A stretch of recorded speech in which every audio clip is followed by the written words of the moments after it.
Yıxsan da arzunu kamı, qırılan ümidlər yorur adamı. Pak gəlir dünyaya gələndə hamı, getmək nəsib olmur gəldiyin kimi. Elə ki, bir yaşa, bir dizə vurursan, bir də ki başa, çalış həyatını mənalı yaşa. Ömür uzun deyil bildiyin kimi. Salam, hörmətli izləyicilərimiz, Söz TV onlayn televiziyasının, daha doğrusu belə deyim, izləyiciləri. Biz bugün etiraf verilişin yeni bir qonağınızla artıq sizin evinizin qonağı olacaq. Bizim bugünkü qonağımız sazmen, belə deyək, Orxan bəydir. Mən birbaşa istəyirəm elə suala keçək. Salam Orxan. Əleykum salam. Çox sağ ol, yaxşı olasınız. Minnətdaram. Mən birbaşa niyə suala keçmək istəyirdim əslində? Mən səni Orxan Sazmen kimi təqdim elədim. Amma Orxan Cəfərov və Orxan Ziyadxanoğlu bu üç addan daha yaxın, hansı sizə daha yaxındır təqdimatda? İlk öncə mənim əziz və dəyərli dostum Ülkər xanım. Dəvətiniz üçün minnətdaram. Çox təşəkkür edirəm. Söz TV-nin rəhbərliyi, ağsaqqalı, ona da öz dərin minnətdaram bildirəm ki, sağ olsun, seçib, dəyər verib, hörmət edib, çağırıb minnətdaram. Maraqlı bir sualdır, sizdə bu maraqlı bir sual doğrudan da istəyirəm ki, bir balaca buna geniş cavab verim. Niyə? Doğrudan da Orxan Cəfərov, Orxan Ziyadxanoğlu. Bu ikisi də mənə məxsus olan adlardır. Mən sənətimlə, peşəmlə əlaqəli olaraq elə bir sahənin adamıyam ki, indi siz dostum olaraq bilirsiniz. Təbii ki, o işimdə mənim Orxan Cəfərov kimi çağırılır. Familiyamla, soyadımla çağırılır. Amma sənət aləmində və mənim dəyərli dostlarım hər zaman məni Orxan Ziyadxanoğlu kimi səsləndirir, o cür dəvət edir, o cür çağırır, müraciət edir. İndisə daha yaxın, yəni belə deyim, təqdimat üçün daha yaxın hansıdır? Əlbəttə ki, Ziyadxanoğlu. Atamın adını daşımaq, atamın adını özümə şərəf bilirəm mən onu. Atanız yaşırmı? Təbii ki. Allah atanıza can sağlığı versin, ona uzun ömür diləyirik. Amin. Salamlayırıq efirdən atanızı da. Çox sağ olun. Təşəkkür edirik ki, biz belə bir sizin kimi onun bir övladı var. Orxan, bir sualım var sizə. Buyurun. Bildiyim kimi dövlət qulluğunda çalışırsınız, həm də musiqi. Yəni, həm ona enerji potensialınız, həm musiqiyə enerjiniz, incəsənət qurban tələb edir, belə deyirik. Yəni, bunlar ikisi bərabər olaraq siz necə zaman çatdırırsınız bunlara? Enerjini hardan alırsınız ki, hər ikisinə yetir? Düzdür, mən sizdən razıyam. Çünki bu doğrudan da incəsənət çox ağır bir sənətdir. Şərəfli bir sənətdir. Və bu iki sənəti, iki peşəni bildiniz ki, mən hərbi qulluqçuyam. Və musiqi ilə bir yerdə bu paralel bu sənəti daşımaq çox çətindir. Sadəcə olaraq biri mənim, belə deyək də, sevgimdir. Bu mənim, musiqi mənim üçün, indi ümumiyyətlə bir söz meydana gətiriblər, hobbi deyilən bir şeydir, hobbi. Mən onu daha doğrusu hobbi yox, mən onu bir sevgili kimi adlandırmaq istəyirəm. Bu mənim doğrudan da musiqi mənim içimdə daim orada alovlanan bir sevgidir, bir hissdir.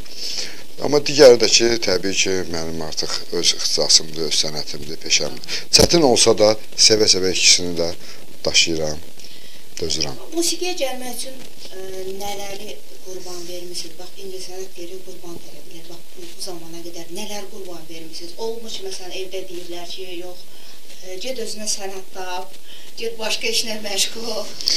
Yəni, belə bir şeylər olar? Bilirsiniz, bunu da mən qeyd edeyim ki, gözümü açandan bəri evdə saz görmüşəm. Sizdə saz Bəli, yox, ifaçılıq yox, sadəcə atam şair yazardı. Ona görə də bu sözə bağlı bir insan olduğu üçün saza da meyil göstərib və sazı sevib, aləti alıb gətirib evə. Görünüş olaraq? Görünüş olaraq, dəyərimiz olaraq və yaxud da özü biraz məşğul olmaq istəyib. Amma yəni evdə olub. Və mən də artıq göz açdıqdan sonra, yavaş-yavaş puxtələşdikdən sonra, formalaşdıqca artıq saza da mənim sevgim, belə deyək də, artdı, marağım artdı. Mən yavaş-yavaş özüm üçün məşğul olmağa başladım. Hətta atam qadağa qoyurdu ki, işə gedəndə deyirdi, sazı əl vurma sındırarsan. O işə gedən kimi mən başlayırdım artıq özüm üçün məşğul olmağa. Başa düşdüm ki, ilk öncə hobbi olaraq yanaşmısınız, sonra artıq belə başa düşdüm ki, hobbi olaraq yanaşmısınız, sonra profesional sənətə gəlmişsiniz. Sonra yavaş-yavaş, bəli, artıq gördüm ki, məndə yavaş alınır və ətrafımda dostlar, dəyərli musiqiçilər yığışdıqca artıq onlar məsləhət gördülər ki, mən bunu biraz da formalaşdırım, təkmilləşdirim və beləliklə elə özüm öyrənə-öyrənə gəldik bu səviyyələrə çıxdıq. Yəni ustadınız olmayıb sazda? Yox, ustadım olmayıb, özüm öyrənmişəm, düzdür, sənətdə belə deyək də istiqamət verənim var. Bizim İncəsənət Universitetinin müəllimi, dosenti Fəzal Miskinli mənim yaxın dostumdur. Buradan salamlayırıq. Biz də salamlayırıq. Bəli, onunla televiziyamız adına. Əlbəttə mən də buradan salamlayıram. Doğrudan da onun da bir təkanı oldu, bir motivasiyası oldu mənə ki, belə yavaş-yavaş başladıq məşğul olmağa. Bəs Orxan, profesional səhnəyə sazla neçə yaşında çıxmışsan, hansı vaxtlarda? Olub şey, hansı çətinliklərdən keçmişsən profesional səhnəyə can atmaq üçün? Yəni profesional səhnəyə çıxmaq üçün bilirik ki, yəni hansısa bir enişli, yoxuşda yollar keçirirsən. Təbii ki, yəni belə çətinliklər oldu ki, yəni istər-istəməz işimlə üst-üstə düşürdü, heç cür alınmırdı, yəni baxma, müəyyən dərəcədə özümdə bu çətinlikləri görürdüm. Amma ona baxmayaraq xırda-xırda müxtəlif dövlət tədbirlərinə artıq dəvət aldım. Elə öz işimdə də artıq başladım hərbiçiləri, hərbi hissələrdə, konsertlərdə iştirak eləmək, orada əskərlərimizə, dövlət qulluqçularına konsertlər verirdim. Müəyyən dövlət xəttindən cəza çəkmə müəssisələrinə gedirdik. Sonra qocalar evinə, bir sözlə ümumiyyətlə bütün xeyriyyət tədbirlərində iştirak eləməyə başladım. Belə yavaş-yavaş artıq başladıq. Gördün ki, profesional bir səhnədəsən. Bəli. Özün də bilmədən, yəni. Təbii ki, yavaş-yavaş, adımlayan. Tam da istədiyim o profesional səviyyə düz gəlib çıxmamışam. Təbii ki, təbii ki. Dəstək olmasa, yəni insan öz gücündən gəlirsənsə. İş dəstəyi kimdən almışsınız? Atamdan. Bəs deyirdiniz, axı sazı qoydu. Artıq gəldi, işdən gəldi.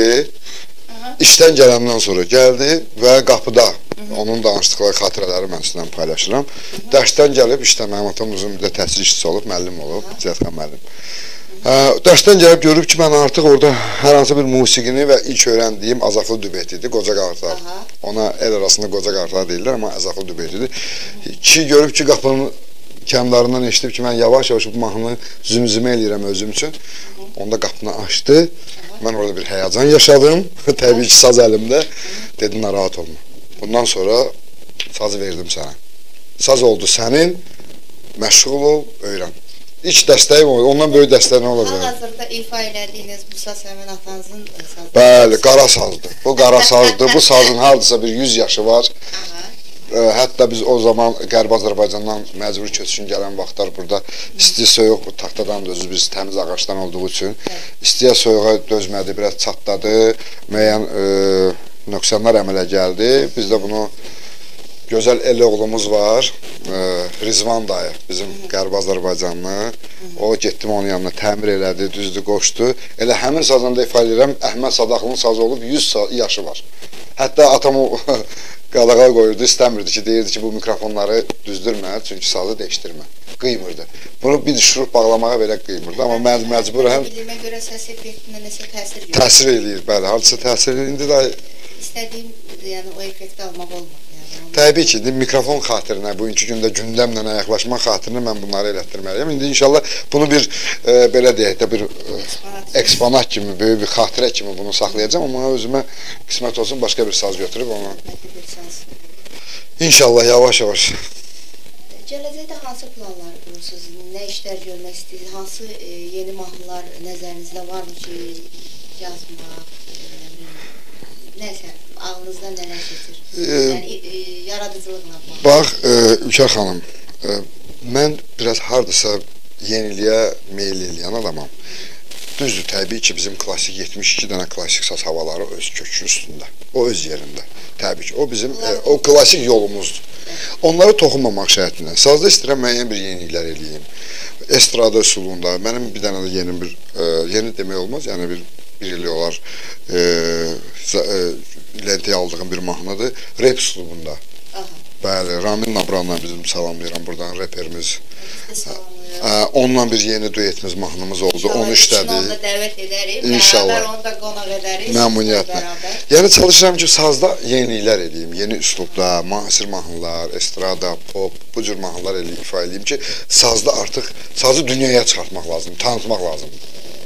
Xarici mahnıları kimlərin repertuarına müraciət edirsiniz? Təzəlikcə indi inşallah sizin verilişinizdə də bunu ifa eləyəcəm. Yəqin ki, ilk olaraq biz. İlk olaraq, doğrudan da həqiqətən də ilk olaraq bizim Cənubi Azərbaycanımızın gözəl musiqiçisi, sənətçisi İman Zamanın Lele mahnısını sazda ifa eləmişəm. İndi tamaşaçılarınız üçün də inşallah Söz TV izləyiciləri üçün də onu təqdim eləyəcəm. İnşallah qulağısı feyziyab olarlar. Bəyənərsiniz. Musiqidən demişəm, səhnəni verək Orxana.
Orxan, gözəl ifa edib, təşəkkür. Əllərin yorulmasın. Çox sağ ol. Biz sənə uğurlar arzu edirik. Belə axırıncı yox, axarınca belə gözəl mahnılar zapislər olsun. Biz də tez-tez sizi çağıraq. Qonağımız o. İnşallah, məmnuniyyətlə. Bizi belə gözəl mahnılarla necə deyərlər, feyziyab et. Orxan, belə bir sualım yaranır bu musiqidən sonra istəyərdim. Bax, bu gün indiyə kimi nə demək istəmsən, nəyi etiraf eləmək istəmsən, amma etiraf edə bilməmsən. Demirsən ki, yox, deməyim, qoy qalsın. Nəsə, illərdir səni narahat eləyir, deyə bilmədiyin bir şey. Yəni, içində saxladığın bir şey, yəni. Valla belə götürsək, kompleksiz bir insanım. Hardasa. Tam yox, 100%'lik yox. Müəyyən dərəcədə. Sadəcə mən harda susa bilərəm. Harda istəklərimi deməyə bilərəm. O yerdə ki, mənə qulaq asılmayacaq. O yerdə ki, mənə sayğı, hörmət, diqqət olmayacaq. Mən artıq orada susuram. Çünki bir əhəmiyyət görmürəm ki, yəni burada zaten olsa mənim buradan məndən soruşan yoxdur və mənə müraciət edən yoxdur. O baxımdan mən heç vaxt çəkinməmişəm, heç kimdən və utanmamışam, kompleksdə yaşamamışam. Lazım olan yerdə, özümü dəyər bildiyim yerdə, yaxın dostlarıma məsləhət də vermişəm, müəyyən dərəcədə sözümü də demişəm. Yəni, təbii ki, belə götürəndə hər bir insanın içində, daxilində özəli var, özü-özünü ilə, bəli, özü-özlü ilə. Özəlini birin bugün bizim verilişdə bir açıqlayarsan bəlkə. Belə güclü, nətər deyərlər, belə gizli, saklı tücrə demişəm, belə bir sözüm yoxdur. Mən nəyəmsə, valla, daxilən, siz özünüz bilirsiniz, biz şükür Allah illərdir, birbirimizi tanıyırıq. Elə bir gizli bir sözüm də yoxdur ki, mən deyim hansı ki, onu illərin içində saxlamışam. Nə varsa özdədir, yəni. Məsələn, uşaqlıqda məktəb illərində elədiyiniz dəzəliklər olmayıb mu? Evdə, məsələn, olur da uşaqlar valideyni başına bir oyunlar gətirir. Yəni, elə bir maraqlı bir hadisələr haradasa. Maraqlı. Sizin üçün belə deyim də, həm bizim tamaşaçılara maraqlıdır ki, bax, biz sizin incəsənət tərəfinizi danışdıq, düzdürmü? Təbii. Bir insanın iki həyatı var. Belə deyim, biri vitrin. Görünən tərəf və görünməyən, pərdə arxası. Görünməyən tərəf. İncəsənət sizin vitrin həyatınızdır. Düzdürmü? Təbii. Amma var görünməyən. O görünməyən həyatınızdan qısa bir epizod istəyirik sizin. Məsələn, uşaqlığınızdan da olar, evdə hansısa bir xatirələrinizdən, amma heç bir yerdə səslənməyən bir şey olsun. Valla, xatirələr çox olur. İstintap olsun, bilmirəm. Başınıza gələn hər hansı bir gülməli hadisələr var. Universitet illərində oxuyarkən, mən belə deyək də, cavanlıq, çılğın vaxtlarımızdır. Təbii ki, institutda hərə bir yolla çalışırdı ki, qiymət alsın, hərə bir yolla indi ki, cavanlara istəmirəm pis örnek olsun, hərə bir yoluna istirdi başını dolandıra. Həmişə olur. Amma mən haqqın yolunu tapmışdım, necə? Mən o qədər incəsənətə bağlı idim ki, daxiləmdə. Və o zamanlar hazırdır ki, bugünkü gündə maşallah gündəmdə olan dostlarımız var, hansı ki, Elməddindir, Fərdadır, onlar yeni-yeni sənətə qədəm qoyurdular və mənim onlarla münasibətlərim vardı, dostluqlarım vardı. Və onların köməkliyi vasitəsilə biz universitetdə KVN komandası yaratmışdıq. Və o KVN komandasında böyütdük universitet səviyyəsində müəllimlərin hörmətini qazandıq, rektorun hörmətini qazandıq.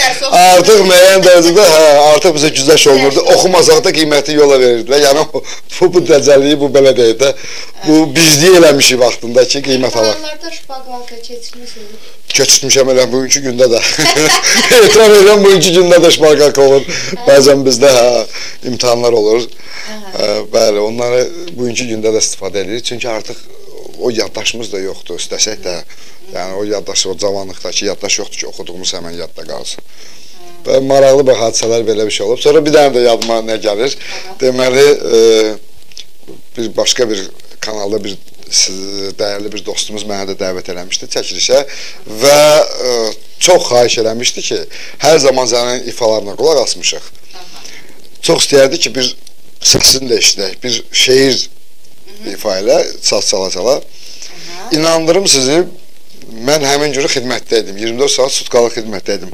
Xidmət dövründə, xidmət vaxtı, 24 saat ərzində mən öz atamın 4 bəndlik, kupletlik belə deyək, şeirini əzbərlədim. Getdim çəkiliş vaxtı, oturdum, kameralar açılanda mən o şeiri təmiz unutdum. 0. Təsəvvürdə yatın ki, 24 saat şeiri əzbərlə, öyrən, öz üzərində məşq elə, ged otur kameraların qarşısına, şeir təmiz yaddan çıxır. Durumdan necə çıxdınız? Durumu ancaq barmaqlarım və ifam. Ancaq sazla, hə. Yəni məndə o yoxdur, yaddaşı olmadığına görə o da çox gülməli bir şeydir. Bax, bunu ilk dəfə sizdə səsləndirdim, doğrudan sizin kanalın və sizinlə olan mənim dostluğumun səmimiyyətidir ki, mənə danışdırdı. Bəs Azərbaycandan kənara çıxanda başınıza hansı belə stand-up belədir, hansı hadisələr gəlir ki, onu stand-up şəklində bizə bir danışasanız? Azərbaycandan kənarda çıxanda... Toylara gedirsiniz, olur da yəni problemlər, səfərlərdə olur, insanın başına gəlir. Ən gözəl nədir, belə deyək də deyir, ən gözəl bizlik düzlükdür. Sadəcə mən çalışıram ki, düşdüyüm yerə uyğunlaşım, formalaşım. Bilməm, bu mənim artıq... Yəni, işimdən də bağlı ola bilər, xarakterimdən də bağlı ola bilər, həyat tərzimdən də. Artıq düşəndə mən bir neçə dəqiqə mən orada kəşfiyyat xarakterli otururam. Baxıram, doğrudan da orada, aysa, insanlar orada görürüm ki, doğrudan da mənim rəftarım, söhbətim, sözüm, əgər hamı tərəfindən xoş qarşılanırsa, mən artıq orada sərbəst oluram. Bugünkü gündə mən niyə sizin TV-nin, sizin kanalda mən məsəl üçün sərbəstəm, rahatım? Çünki ilk növbədə sizlər, sizin dostluğumuz və rəhbərliyin kanalı çox mənə o qədər yaxın bir insan, o qədər həmyerli oldu, o qədər isnişdik ki, yəni mən... Yeri bazlıq edirsən, ha? O bizim canımızdadır, qanımızdadır. Yəni, biz yer azıq, yeri bazıq, onu boş yerə deyil. Ona görə də mən bugünkü gündə mən rahatam, sərbəstəm. Görsəm ki, haradasa biraz orada mənə baxışlar fərqlidir, ay odur, budur. Mən artıq orada uzaqlaşıram, çox oturamıram, sıxılıram. Olur mu ki, məsələn, toya getmişsiniz, belə deyək, getmişsiniz toya, toy yəsi deyir ki, yoxdur, bu adam mənə görə deyil, problem yaşamsız elə, ifalarda, toy yəsində olmayıb, administrator, restoranın administrator tərəfindən olub, deməli necə bir şey, təsəvvürə gətirin ki, məni toya dəvət ediblər, bu da pandemiya dönəmindədir, bu insanların az vaxtı olan vaxtı getmişik, təsəvvürə gətirin, məni toya dəvət edən şəxs, musiqisi yoldaş, deməyib ki, orada geyim formasında olmalıdır, restorana girdim, administrator bir anlıq şok yaşadı, hamı ağ köynək, qara şalvarda, mən də geymişəm göy sarışqa, göynək, kostyumun fərqli, rənglər, çalarlar uyğun gəlmir. Təsəvvürə gətirin, administrator bir anlıq gələ düşdü, şoka düşdü ki, bu nə geyindiyini, dedim, qardaş, mənə deyilməyib. Mənə heç kim deməyib, ona görə mən sərbəst bir geyimdə gəlmişəm. Təsəvvürə gətirin ki, indi qalmışam belənsən, bu da gedir, gəlir, axırı öz cibindən çıxartdı, o manat get özümə bir dənə ağ köynək al, uşaqlardan seçilmədən, dəstədən. İndi pulu verib, gedirəm, axtarım, o restoran yerləşən də ərazidə elə bir yerdir ki, orada həyata boyu 10 manata köynək yoxdur. Həyata boyu 40 manatdan 50 manatdan aşağı köynək yoxdur. Mən 10 manat əlimdə düşmüşəm, saf uşaq, rayondan təzə gələn adam, yəni bilmirəm, bu işə gülmək üçün, dedim. Düşmüşəm mağaza, düşən axtarım, axırı gəldim, dedim, qardaş, al 10 manatını, mən sazımı götürüb çıxıb gedirəm, mən köynək tapamadım 10 manata. İndi administrator dəli ki, siz hara gedirsiniz? Toy yəsi məndən saz istəyib. Cəmaatın arzusudur ki, övladının toyunda saz salınsın. Sən də çıxıb gedir. Dedim, onda məni bu cür qəbul edir. Axırı bir tər razılaşdı.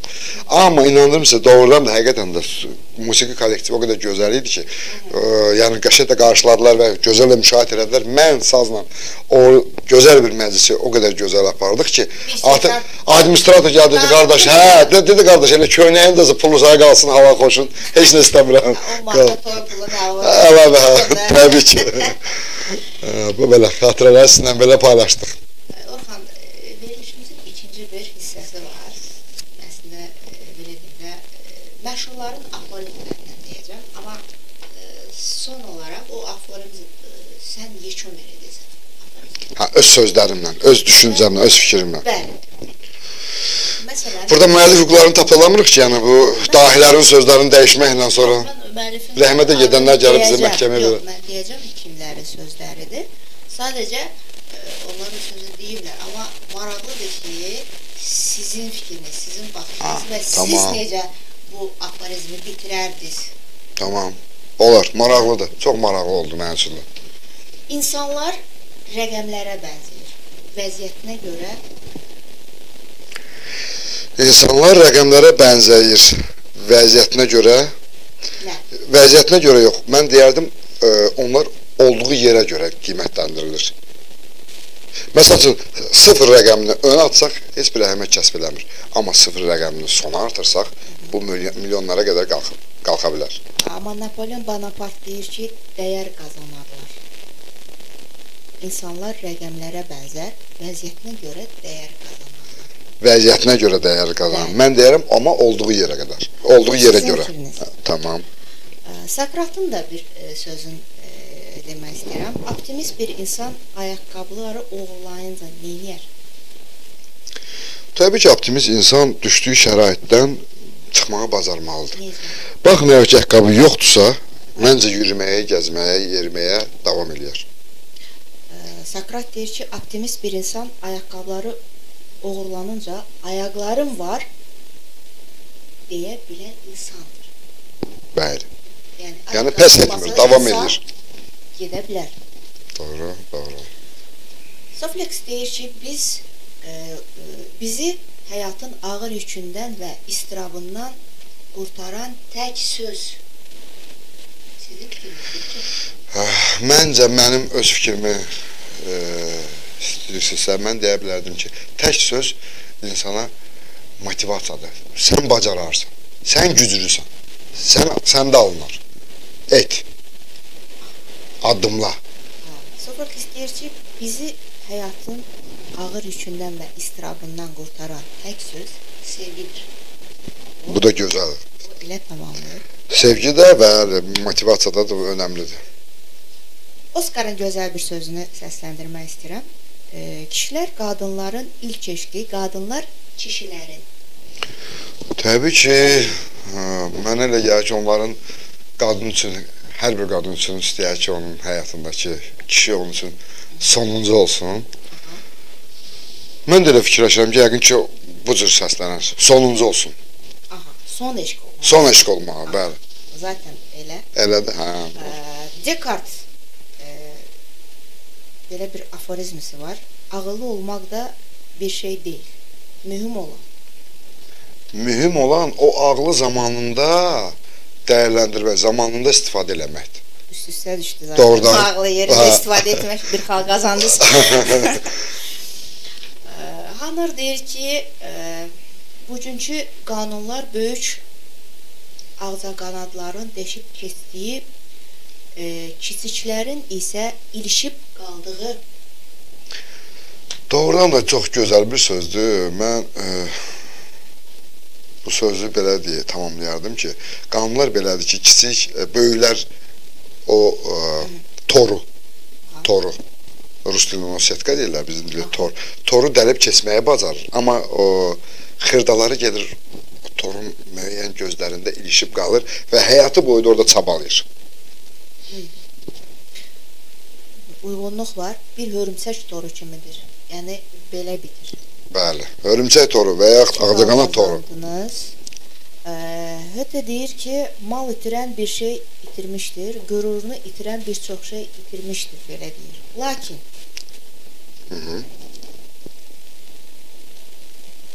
mal itirən bir şey itirmişdir. Qürurun itirən bir çox şey itirmişdir, yəni daha çox şeylərini itirmişdir. Lakin, daha nəyini itirən? Məncə, mənliyini itirən artıq sondur, o insan üçün yaşamaq. Ötə cəsarətini itirən hər şeyini itirmişdir, deyir. Ha, o cəsarətini deyir. Mən mənliyini düşünərdim ki, yəni mənliyin də bir insan üçün fərqi yoxdur. Bir şəxs üçün mənliyini itirmək, o da onun üçün bir fəlakətdir, sonluqdur. Friedrich deyir ki, heç bir şey insan qədər yüksələ bilməz və özünü ucaldan da insandır, alçaldan da insandır. İnsan özünü qaldıra da bilər, endirə da bilər. Friedrich deyir ki, heç bir şey insan qədər yüksələ bilməz və onun qədər də alçala bilməz. Yəni, insan məzmunca eynidir. Özü alçala da bilər, ucala da bilər. Yəni, insanın özündən asılı. Təbii ki, təbii ki. Sualların, belə deyək, bu aforizmlərdən əsas üst-üstə düşən 2 cavab oldu.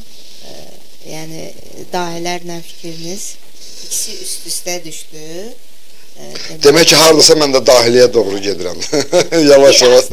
Biraz yavaş-yavaş. Az-az. Amma ola bilərdi ki, çox səsdə düşə bilərdi üst-üstə. Təbii ki. Bəlkə belə bu biraz motivasiya olsun deyə ikinci mahnıya keçirik. Məmnuniyyətlə.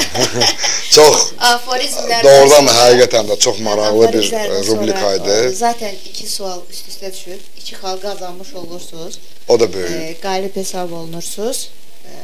Keçid eləyək yeni mahnınıza. Məmnuniyyətlə. İkinci ifanızı da dinləyək. Görək bizə verilişimizə nə gətirmiş. O da bizim ikinci ifam da çox maraqlı bir ifadır. O da bizim hardasa milli dəyərlərimizə söykənir, adət-ənənəmizə və bizim belə deyək, musiqi janrına söykənir. El mahnısı var, xalq mahnısı kimi bir Mərcanlar istəmişəm. Onu da sazda sizlər üçün ifa edeyim və siz də feyziyab olasınız. O zaman sevə-sevə. Sazınla, sözünlə buyur səhnə. Məmnuniyyət.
Əziz Söz TV izləyiciləri, verilişimiz sona çatır. Bugün Orxan da etiraf etdi.